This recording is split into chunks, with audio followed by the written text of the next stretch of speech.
All right. Hello, everybody. Welcome to the next PyCon talk.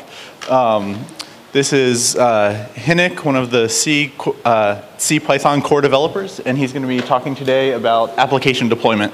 So everybody give a warm welcome for Hynek.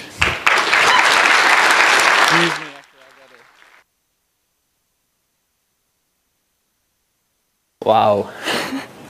I'm quite honored that so many of you chose to spend their food coma with me. And since I foolishly chose a very broad topic and we have a lot of ground to cover, I'll just ignore people still coming in and start immediately. So, you're here because you realize that Borat is right. Programming is fun, it really is, but deploying the results is agonizing pain, right? So, in my experience, most of this pain comes from a lack of orientation, and I'm here to take some of the pain from you away. Good afternoon, I'm Hynek in real life, on Twitter, and all over the interwebs. I do some open source stuff, as already mentioned, to finance my glamorous open source lifestyle. I work for a tiny ISP in Germany you've probably never heard of, called Ravioli. We sell web hosting, mail services, domains, all the boring stuff.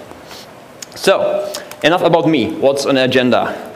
I have to warn you ahead, it's going to be a whirlwind, because I have only 40 minutes to share with you, and all I will be able to give you is an overview. But I really hope to be able to replace that lingering anxiety inside of you through an informed annoyance. So, I really just want to push you in the right directions and hope it will help you somewhat. It's also going to be a whirlwind in a sense it will be really fast-paced. So in order to pull it off, I've set up a page which contains all the links I will be mentioning, all the projects, all the approaches, all the blog posts, whatever. This is the only link you will ever need. It's 7 characters. I just assume my babbling was long enough, so you have written it down. So let's carry on. It's also going to be an opinionated talk. I'm pretty sure that just as many nodding heads there will be turning heads. And it's okay, because especially in operations, context matters. And it may be that my solutions don't fit your problems at all. So I will tell you how I do it, why I do it like that, and use your best judgment to decide whether my solutions fit your problem actually. So I won't be talking about platform as a service providers, at least not explicitly. Each of them is different, and it's kind of their job to deploy applications. If you are interested in deploying on Heroku, you should have been in Kenneth Wright's tutorial like 3 days ago. So I also won't be talking about schema migrations, because it's a very complex topic. I don't even consider it a part of my talk, but every time I've tried my talk somewhere, I've been asked about schema migrations. People, that's a topic for like a 6-hour tutorial, not as a subtopic of a talk. So, what will I be talking about?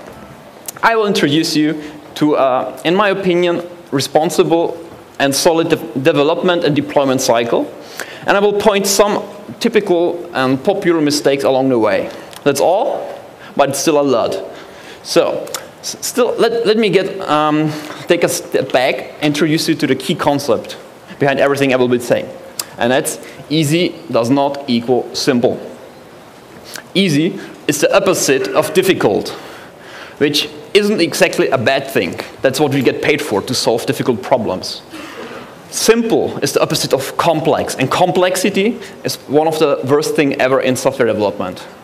So, easy is something you come up quickly, easily. You've just read the blog post or anything. It just lies near. Simple is something you have to work for, but it will serve you well on the long run. But don't take my word for it. Let's ask a witty, old, trustworthy guy. And who's more apt than Dijkstra? Simplicity is prerequisite for reliability. And everyone who has been ever phoned out of his bed at 4 a.m. on a Sunday knows that reliability is what you really want. And to make matters more severe, it can be expanded to security. It's as simple. If you want to assess the security of a system, keep it as simple as possible. So, the corollary. Put effort into making your deployments simple. Because what's easy now may cause complexity down the road and will make very well developments impossible at some point. So, and that's the reason why this talk is also relevant for people just starting out.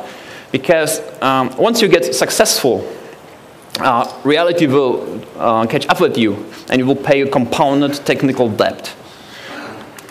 So, let's get started. You have a great idea for a Python application. Maybe you have even a working proof of concept. How do you bring it into production? The first question arises actually before you even write a line of code. Because on what platform are you going to develop your app on? Look, we run our Python applications on Linux. But there's no way I will ever run Linux on a desktop again. I did it for a decade. I'm served. It's OK. But on the other hand, developing on anything else than your target platform will cause problems and headaches down the road. Because packages, and not only packages, actually Python itself too, behave in often prodigiously subtle different ways on different platforms. So does it mean we can't use our favorite Windows 8 for development? No, it does not mean, because there's virtualization and there's Vagrant. I can't do Vagrant justice in this talk, but Vagrant is a tool which makes virtualization accessible to developers. And let me just point one thing out. It helps you setting up shared folders, which just means you are developing in your favorite environment, on your favorite platform, and it makes sure that your files get mirrored into the VM, where you can run your applications, your production server, your development server, your unit tests, whatever. Right? It's great. So, now, operations told you that your target platform is going to be CentOS 5 because they hate you. So, who knows which Python comes with CentOS 5? Right, 2.4. Does it mean you have to use Python 2.4? No.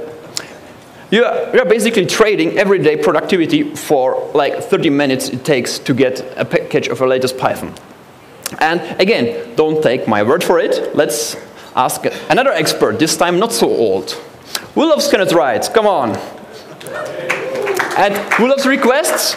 Everybody too, except for David Kramer maybe. So, what has he to say to some dude who was complaining that yeah, request doesn't run with Python 2.4. And I have absolutely nothing to add. And actually, there's much more than I want the latest stuff. Because if you're making money with Python, and I really hope that everybody of you will, or is, or whatever, it becomes your key infrastructure.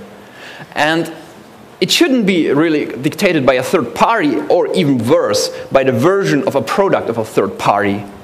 So, and it works in both directions, actually. So imagine you have an application which runs only with Python 2.4. What now? Are you developing only Python 2.4?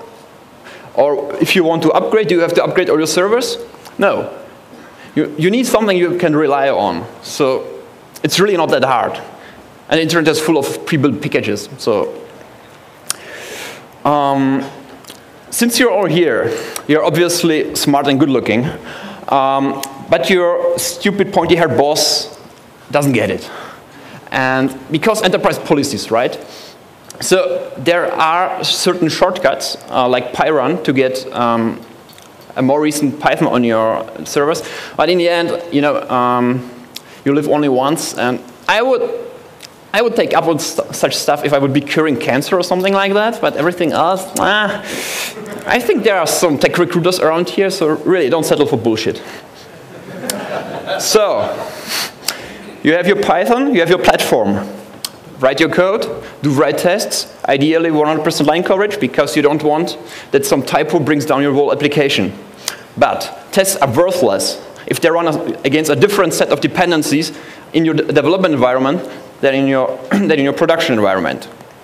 So, what's the easiest way to make this sure that you have the same versions? Right, just use the system packages that come with your OS. Law. Don't do it. Unless you're writing software for a distribution, which is a valid use case. Don't ever use packages from a distribution. And unless you can make sure that there will be never more than one Python application per server, don't use global packages at all. Why? System packages are spotty. So you have basically the choice between re-implementing half of PyPI, which is not pronounced PyPy, and or you end up with a clusterfuck of system packages and self-installed ones. It's severely outdated. So, and again, it works in both directions. Sure, you don't want to work with Python, with Django 1.3 till the next LTS. But what if you have an application with this Django 1.0? Do you want to have to port all of your applications just because operations want to update the servers? You lose control over your own development cycles, about how you distribute your working power. That's a very bad thing. So, one quick word about global packages. You can get away with them. But as soon as you have more than one application on a server, you will run into problems at some point. Just imagine one app needs request 0.8, another request 1.1. They can't run on the same server without extra measures. And programming and deploying is hard enough. You don't want to have to care about this too. And fortunately, you don't have to, because we have a great solution to that. It's called virtual environments. You create it, you activate it, you install your dependencies, you test, you test, you test. At some point, you are done. You freeze your requirements, and the whole working environment is just a pip install-r away. So, one word of caution, pin them hard. Don't rely on semantic versioning. Semantic versioning is really well-intentioned, but you're basically taking the word that some stranger on the internet won't break your applications. It will bite you, believe me. It bit me, it bites everyone eventually. If you want to have up-to-date virtual environments, use pip tools from my Twitter twin, Vincent Reason, and be done with it. So, there is one objection that comes always up when I'm discouraging people of using system packages, and it's security. You want that your distribution makes sure that you don't get hacked. And at least in my context, and in my view, this argument is total BS, and it makes me mad every single time. Let me get you one thing straight. It's your job to make sure that your applications are secure, because your customers won't care at all that it's Red Hat's fault that your favorite framework wasn't patched fast enough, right? So remember Rails, right? The patches were supposed to be applied immediately. And such holes will be found in Django eventually, so there's no reason to be smug about it. So you have to take responsibility for your own servers. Nobody else will do it. Red Hat won't explain to your customers why their credit card data is on the internet. So, seeing all that, we have code that works. We know the dependencies, everything's fine. Now we have to get our app on a server somehow, right? And for reasons I'm going to state later, I want this to have as little moving parts as possible. And I think now comes the most controversial part of my talk. There seems to be the notion that the only one true way to deploy Python applications is running Git using Fabric on all the servers. And I say, nah, don't do it. One thing straight ahead, I love Fabric. Jeffrey, if you're out there or see it on YouTube, I love you for it. And I actually use it for my deployments. That's not a question, but not like that. What's wrong with it? I don't want build tools on my production servers. Because you see, every piece of software that's on your servers can and will be used against you if you get hacked against all measures. It's simple like that. And if people can start compiling, it's twice as bad. So, it's also repetitive. I don't want to compile my C extensions on every single server. I don't want to create, upgrade, whatever my virtual environments on every single server. And I don't want to download my dependencies on every single server. Right, everybody of you should have a PyPI mirror, which you probably don't. And there's this point of security, which is hopefully fixed right now. There's a problem that we have outages, and there will be outages. And put frankly, you are wasting community resources when you are deploying the same application to 5 servers and download Django 5 times. So, what I want is a blob, something I can take, and put it on a server, and it works. And I know beforehand that it works. And if there are OS-level dependencies, I want them to be specified in this blob. And turns out we have just that. It's called native packages. And what's great about them? Well, you have introspection. You can ask a server, hey, what version of my app is installed? You have configuration management integration. You can say, this server is on this version. No matter what the newest one is, keep it at this one. And they're versatile, and that's a great thing about it, because you're getting a build pipeline when you're assembling your native packages where you can do whatever you want. And while deploying your applications, you have all kinds of shell hooks like post-RM, post-install, and all this stuff, and you can use it for any magic you need. How does it work? You need a build pod of the target platform, check your application out of VCS, create a virtual environment, install the dependencies. You remember, pip install-r. You do whatever you want, and I will tell you more about that. You package the result, specify OS-level dependencies if necessary, push it to your repo, and then you can install it on as many servers as you want. And point 4 is actually really great, because you have the final application just sitting there. So you can, for example, run tests, and if the tests fail, you can just say, no package for you. If you are using stuff like less, sass, or CoffeeScript, sure, you can compile them on the target servers or let the user compile it in a browser, but it's actually not what you want nowadays. You want your pages to load as quick as possible.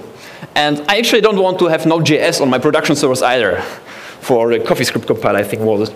And since this is the final stage, you can also use something like YUI compressor to compress all of your static assets together. And you can gzip them, and you can collect static for Django, or build your translation catalogs, all this stuff.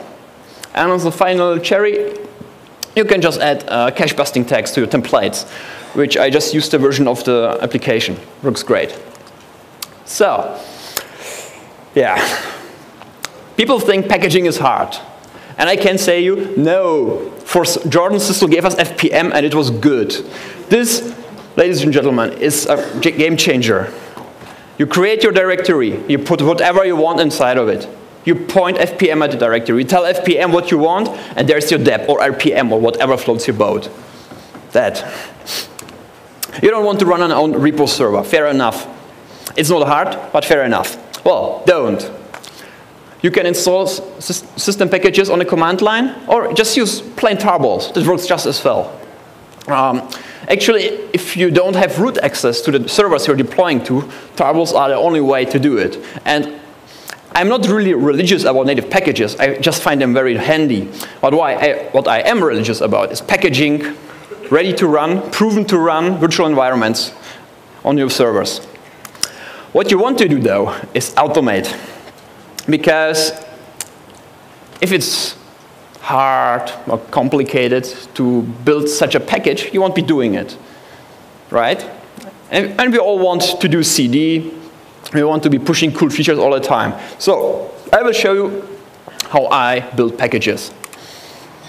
That's all. And basically, it's way too much code because I'm lazy. The only interesting part is highlighted for you, for your convenience. That's the name of the application, which is by convention also the name of the Git repo and the name of the package and whatnot. I specify the dependencies which I need to build the package, and the run dependencies just get handed through to FPM and are saved in the native package. So when I install this package, I'll get this is Postgres libraries installed along of it. The only kicker is you're asking, hey, what's with the deployment class up there? Right. So the problem is this is highly individual, and I'm really using a lot of convention here.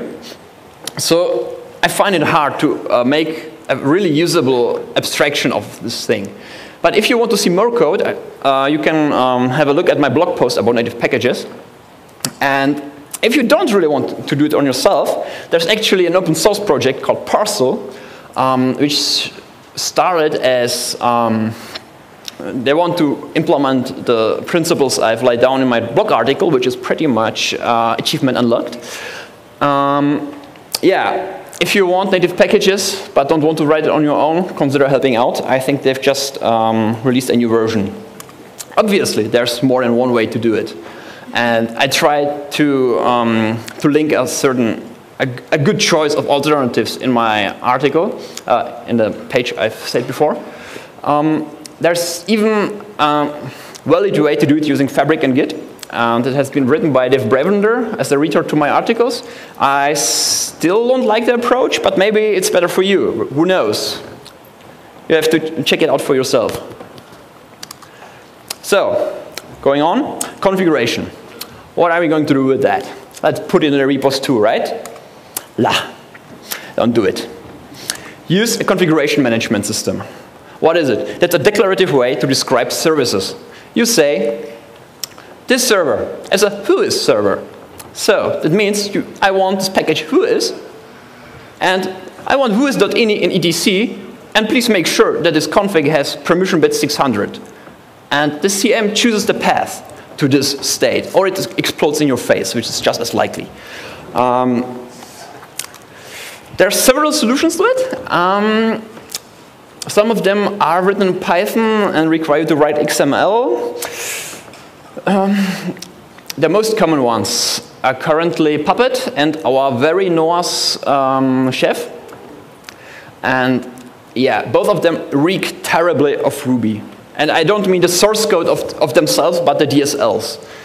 So be prepared for that. And there's a common theme along all of them, and they are not easy at all. Because you will have to plan ahead. You will have to make decisions with information which you probably don't have yet, and then it will turn out that you planned wrong, and yeah, that's how it is. So it will be some pain in the beginning. So why anyway? Well, there's first safety and security. I prefer to run my tests which contain drop tables without the production database credentials anywhere near of my source code. It's just better feeling. It's also a better feeling if you know that some piece of automated software is making sure that your SSL keys have the right permissions. Or just imagine you have a coworker who just told you that Node.js is great, so you fired him.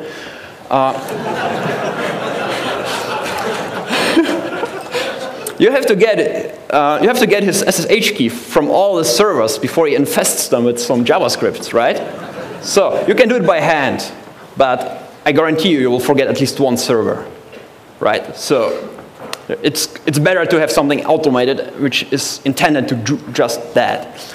The main point is reproducibility, though. Imagine a backend goes down, or you get mentioned on TechCrunch.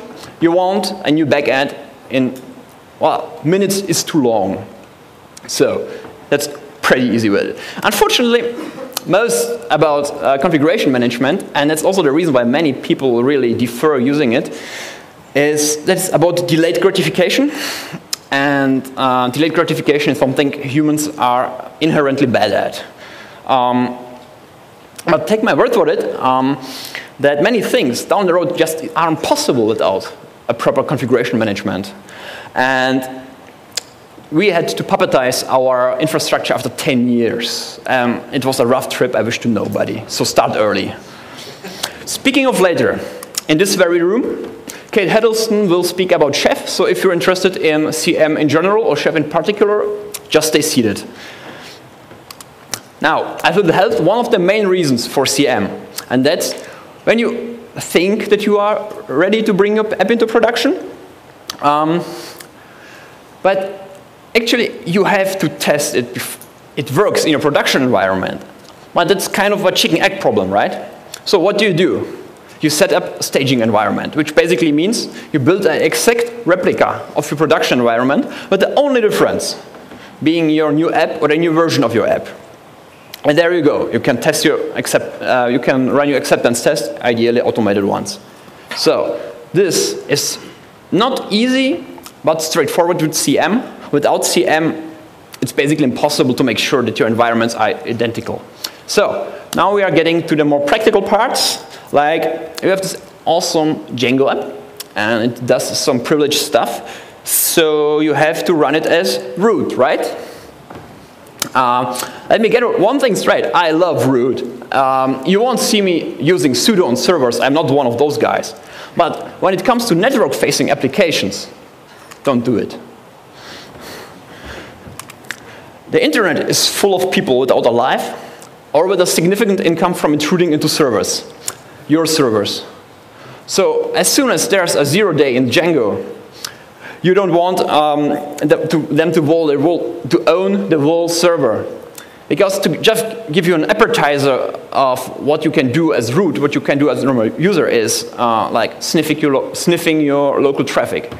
So it's quite probable that you get hacked at some point. Be prepared for it. And this is one of the parts. So there are no excuses. If you need a privileged port, and if you're writing web applications, you probably don't need a privileged port. Drop privileges after listening to the port, or even better, use authbind for which allows non-privileged applications to listen on privileged ports. Yeah, if you need the power of root, because it's a user management application, whatever, there's a simple solution to that too. Write single-purpose workers. Write a tiny piece of code which you can audit for security and which does only one thing, like creating users, deleting users. So if someone gets access and hacks you, they can create and delete users all day, but they can't sniff your traffic. And we have by now a really plethora of great solutions for it, like Celery, which is right with it. So a healthy paranoia doesn't end with not running your applications as root though. So make every app have its own user whose login shell has been false. Use IP tables to lock down everything you don't need to be facing the internet. Use file sockets. They are faster. They're more secure because you can, on intra-host communication, of course, you can. So they are faster. You can control the access to them using file permissions. And you don't have to come up with port numbers all the time. You just give them meaningful names. They're great. If you have shared databases between various applications, again, each application should have its own user with its own set of privileges. Give them just as much privileges as they need. Good databases allow you to limit the access on schema level, table level, or even column level. Make use of that. Use SSL for everything, and ideally even internally. If you can make sure that you have a really private network, you should really use SSL. And finally, use some kind of fail to ban. It's basically just a way to automatically block client IPs which are trying to brute force their way on your servers. You will really be surprised how many that are. So, going on. We have configuration, we have code, we have everything. We can bring it on a server, we SSH on a server, we start up a screen session, start the server, and we can detach and go to sleep, right? Show of hands, who has ever done that? Come on, we have friends around here, don't be shy. And as your friend, I have to tell you, mayo, don't do it. It's stupid. You knew it's stupid, I knew it's stupid, but it was convenient, so you've done anyway. So first of all, you should use tmax, not screen.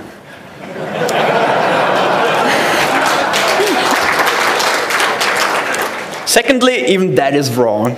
And I hate to say the word tmax and wrong in one sentence, but in this case it is. So we have, again, a plethora of alternatives, because the times where you had to write system5 init scripts to get your app running are gone. We have great ways to get your applications running. So we are running Ubuntu. So we're using Upstart. It serves us mostly well. So how does it look like to start a Django application using Upstart? You tell it when to start, when to stop. We tell it we want to respawn when it crashes. You tell it the directory to run from, as which user, which command. That's all. You write it once, and it's done. No screen, please. So, going even further.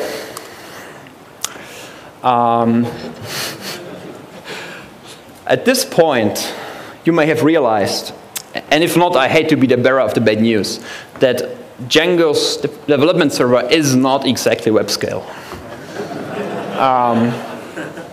Yeah, let's sing it. So, if you're writing web applications, you will need a whiskey container. And it's well known that the only true solution to that is Apache together with ModWhiskey, right? Yet, comrades.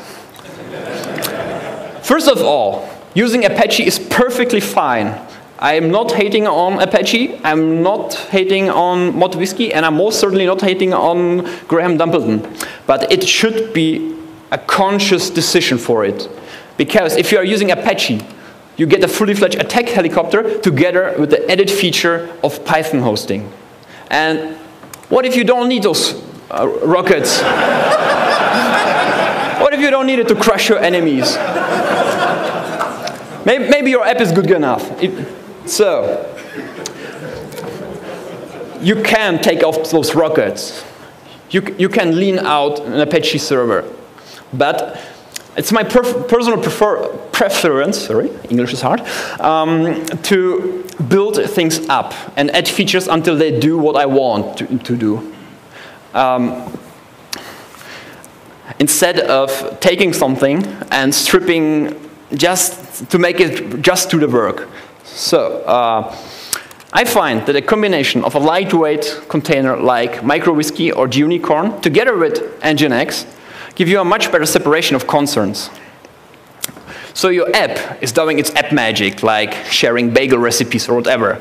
It doesn't have to know about things like SSL, or that some users should go to SSL. That's the job of the web server, actually. And Nginx is really great at that. It will serve you SSL. It will forward all of your users from HTTP to HTTPS. It will serve you static data. It will set headers for you, which you should, because there are certain headers you should always set, like to avoid cross-site scripting. And there's even a ghetto load balancer built in, which may serve you good enough until you are brave enough to venture into HA proxy. So, and this modular approach has one big benefit, because it makes it possible to test both of them independently, which is a really good thing. So, how hard it is to run a Django application using Unicorn. That's all it is. IRC is full of sad people struggling to get Apache do what they want. This is what would them get started. And it gets even easier, because you can just add Unicorn to install apps, and you can use manage.py. And Nginx is just as straightforward. No XML here. You define a backend. You define a location for your static files, which get automatically served. Done. Excuse me? Yeah. I wanted to keep it simple in that case. Yeah, that's about it. It's really, I find it more pleasant than Apache's XML, but your mileage may vary. And again, Apache is perfectly fine. And if you think that you need Apache, or if you're considering using Apache, I have another great news for you, because the one person you should listen to is Graham Dumpleton, who wrote ModWhiskey, and he will be in this room just after Kate, so this track is getting just better. So, now, acceptance has passed. We are ready to deploy. You merge your changes from your staging environment into your production environment. Done. Trigger your CM, and it might not get well. So this is a crucial point, actually, because if you've done everything I've told you, getting from there back to here is trivial. You revert the changes in CM, which also reinstalls the old version, which you know that works, and everything's fine. And you have all the time you need to investigate problems. And did you see what happened here? The actual deployment is quite easy. And it's what you want it to be, because this is the only spot that affects your customers. So you want it to be fast, predictable, and easily reversible. And this last point is more important than you may think, because being able to quickly roll back from a failed deployment instead of fiddling on the target servers is a sign of mature deployment practices. So, your app is up. You have to make sure that it stays up. How do you make sure that it's up? You need to know when it's down. How do you know that it's down? You need monitoring. The easiest way to get into monitoring is just get pingdom. Sign up, add test, works. At some point, and it should be really soon, you realize that Pingdom won't do everything you need, because it's not enough to just monitor your front-facing page. You have to monitor everything you need to be confident in. And that's, for example, I hope you all are doing backups. Are you monitoring your backups that they work? That you can actually import them afterwards? You should. Just as the same. Remember our Node.js guy? To have confidence that their SSH key is removed from all the servers, you have to monitor that CM works on every server. So you will need something that runs in your internal network, the old vulnerable Nagios or the shiny fork Ichinga. We use Ichinga for internal tests plus additional tests in Pingdom, because just to make sure that our routing isn't skewed or something like that, because it's nice when your internal monitoring realizes there's a problem, but if routing is broken, they can't send you an email, right? So, but knowing that your app is down is not enough to be a true master of your app and captain of your uptime. Yeah, this was culture. Think about it. In order to predict problems, which is much better than solving problems, you need to know what's going on right now. So, you need metrics. And again, there's a really quick and easy way to get into it. It's called Libretto Metrics. You sign up, you start posting metrics, and you get really beautiful graphs. Yeah, again, at some point you will realize, first, it gets pricey when you collect a lot of metrics, and you should collect a lot of metrics. Secondly, sending the metrics all over the internet is kind of wasteful. So you will probably end up with a combination of graphite and StatSt, like most of us, which are both a major pain in the butt to set up. And I wish Linux would package them instead of Django, but it's just crazy me talking here. So what metrics should you collect? All of them. Server load, users online, request durations, mails in, mails out, whatever. In order to be able to make informed decisions about the future of your development, you need to know what your app is doing. And these tools are those who will tell just that. So, and as soon as you know what's going on, you can return to the fun and games part, programming. So, this marks the end of my talk. I encourage you to follow me on Twitter, read my blog, study the material I've collected for you. I put a lot of effort into it. And if you speak German, please get your domains at Vario Media. For their generosity is the only reason I'm here. Thank you.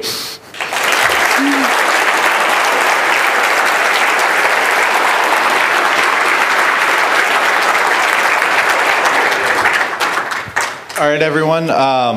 First, we wanted to thank Hynek here for everything. That was great. And we want to let everybody know there's going to be a PyLadies auction tonight. It's at 6:30 upstairs in rooms 209 and 210, and they have a whole bunch of stuff there. There's like iPods, there's some stuff signed by Guido, and all kinds of stuff. And then if anybody has any questions, we've got a microphone set up over here in the middle. You can just walk up to it and ask your questions.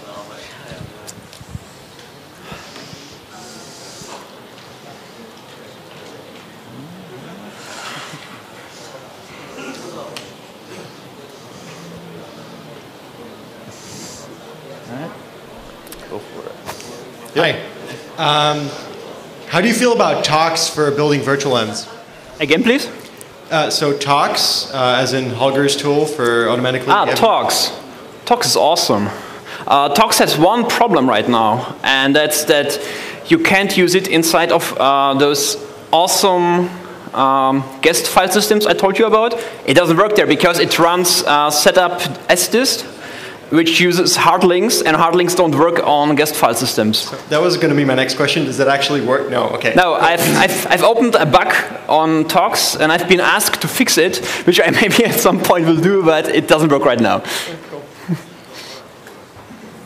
How does FPM work with C extensions and compiling against your local system versus something reproducible? FPM hasn't to do anything with that. You build your virtual environment on a target platform. So the binaries are packaged together with it. And since it's the same platform, like your production environment, it just works. Okay. And it's important that you really keep the environment same. It's not okay to use a slightly older Ubuntu for a slightly newer Ubuntu. That will break. I tried it, it breaks. So how do you manage that? Just That's not about managing. You have a build server of the target platform. That's a hard rule for that, because otherwise you will run into problems. I think my question may be a little similar to his. We package our programs very similar to what you presented here, but we don't control our deployment environment. Our customer does. Yeah. So we installed, or we gave them the package, they installed it, and someone got the bright idea to run. Can you speak a little bit louder, please? Someone got the bright idea to run apt-get update on that machine after they installed our package. Yeah. And the error message that they got was basically that import sys was not available. And do you have any suggestions other than telling them don't do that? I don't think I can answer that here in a minute. So maybe catch me later and give me more context. Okay, thank you.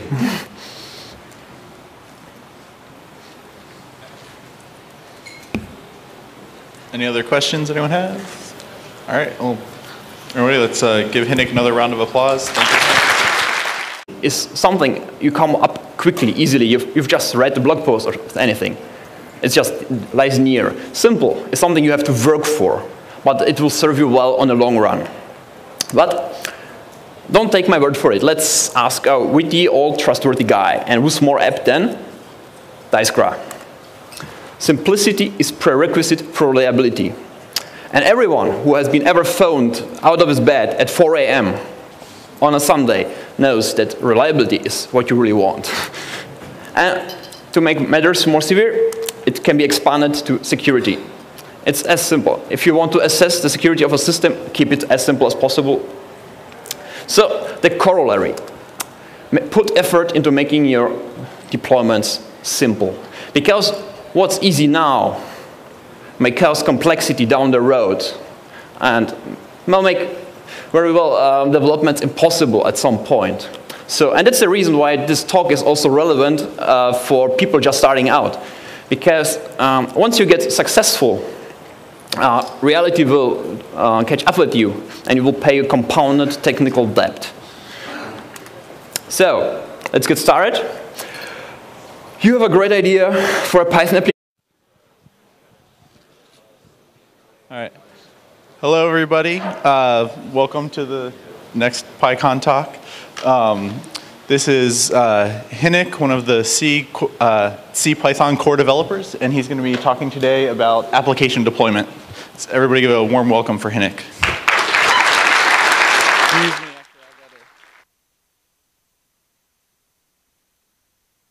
Wow. I'm quite honored that so many of you chose to spend their food coma with me. And since I foolishly chose a very broad topic and we have a lot of ground to cover, I'll just ignore people still coming in and start immediately. So, you're here because you realize that Borat is right. Programming is fun, it really is, but deploying the results is agonizing pain, right? So, in my experience, most of this pain comes from a lack of orientation, and I'm here to take some of the pain from you away. Good afternoon, I'm Hynek in real life, on Twitter, and all over the interwebs. I do some open source stuff, as already mentioned. To finance my glamorous open source lifestyle, I work for a tiny ISP in Germany you've probably never heard of, called Media. We sell application. Maybe you have even a working proof of concept. How do you bring it into production? The first question arises actually before you even write a line of code. Because on what platform are you going to develop your app on? Look, we run our Python applications on Linux. But there's no way I will ever run Linux on a desktop again. I did it for a decade. I'm served. It's okay. But on the other hand, developing on anything else than your target platform will cause problems and headaches down the road. Because packages and not only packages, actually Python itself too, behave in often prodigiously subtle different ways on different platforms. So does it mean we can't use our favorite Windows 8 for development? No, it does not mean, because there's virtualization and there's Vagrant. I can't do Vagrant justice in this talk, but Vagrant is a tool which makes virtualization accessible to developers. And let me just point one thing out. It helps you setting up shared folders, which just means you are developing in your favorite environment, on your favorite platform, and it makes sure that your files get mirrored into the VM, where you can run your applications, your production. I won't be talking about platform as a service providers, at least not explicitly. Each of them is different, and it's kind of their job to deploy your applications. If you are interested in deploying on Heroku, you should have been in Kenneth Wright's tutorial like 3 days ago.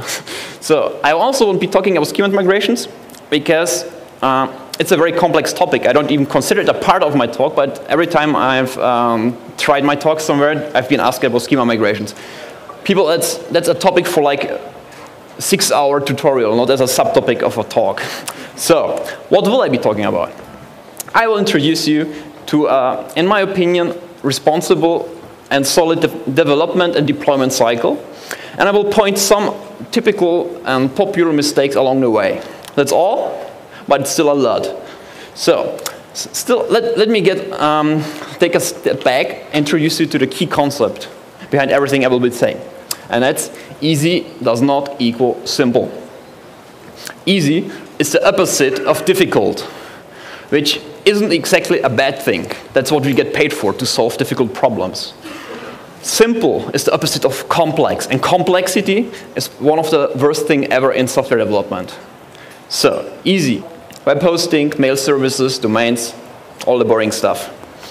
So, enough about me. What's on the agenda?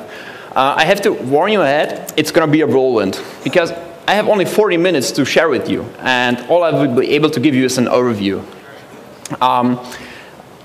But I really hope to be able to replace that lingering anxiety inside of you through an informed annoyance.